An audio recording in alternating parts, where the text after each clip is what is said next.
देखिए, करवा चौथ इसकी जो परंपरा है यह बहुत ही प्राचीन काल की है, बहुत ही पुरानी है।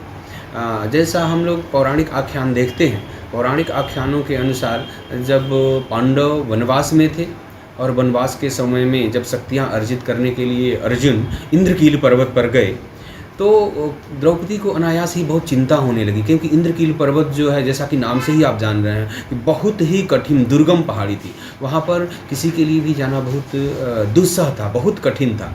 तो जब अर्जुन उस पर्वत पर तपस्या करने के लिए गए तो द्रौपदी को चिंता होने लगी कि इनके आयु की रक्षा कैसे होगी, इनके आरोग्यता की रक्षा कैसे होगी, क्योंकि बहुत दुर्गम प्राणी में पहाड़ी है, वहाँ पर इनके जान जाने का संकट है।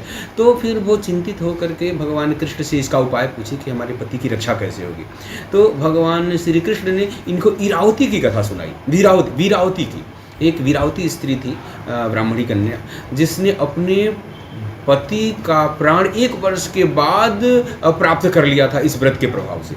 और स्वयं द्रौपदी ने इस व्रत को किया और उस व्रत के प्रभाव से अर्जुन जो है वो इंद्रकील पर्वत से पूरा समर्थवान होकर के पूर्ण आरोग्यता के साथ लौटे और शक्तियाँ अर्जित करते हुए लौटे। तो यही पारंपरिक आधार है इसका, यही परंपरा है, यही पौराणिक कथाएं हैं। इन्हीं कथाओं को आधार बना करके, और चूँकि हमारा ये सनातन धर्म है, यह विश्वास पर है, पौराणिक आधारों पर है, तो पुराणों में यह आधार बहुत बड़ा एक संबल प्राप्त है कि इसको करने वाले के पति की को दीर्घायुष्य प्राप्त होता है, सुख शांति समृद्धि प्राप्त होती है, जीवन में सौभाग्य जो है अनुकूल रहता है, सर्वविध अनुकूलता बनी रहती है, सुखद दाम्पत्य रहता है।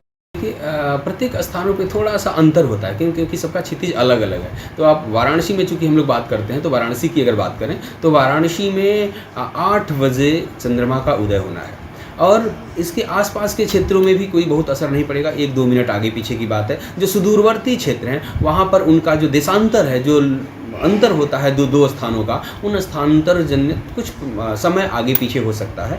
तो ऐसी स्थिति में 8 बजे चंद्रोदय का समय निश्चित। सर, इसमें एक चीज़ और होता है कि महिलाएं 16 श्रृंगार करती हैं, पीछे कारण क्या होता है, इसके पीछे क्यों? देखिए, इस दिन जो है वो हमारे यहाँ बताया गया कि सौभाग्य का व्रत है, और पूर्ण सौभाग्य हमारे यहाँ 16 कलाओं का पूर्ण श्रृंगार है। तो पूर्ण श्रृंगार करने के बाद से पूर्ण सौभाग्य का जो सूचक है उससे श्रृंगार करते हुए और पूर्ण स्वरूप में अपने पति के, अपने सौभाग्य की प्राप्ति के लिए ये व्रत करती हैं। अर्थात जो ये इनका 16 जो ये श्रृंगार है, वो श्रृंगार अक्षुण्ण तब बना रहेगा जब पति आरोग्यतापूर्ण दीर्घायुष्य रहेगा पति का। तो उसी के लिए, उसके प्रतीकात्मक के रूप में पूर्ण भाव से पूजन करने के लिए अपने आप को पूर्ण रूप से वो समर्पित करते हैं, पूर्ण रूप से तैयार होते हैं।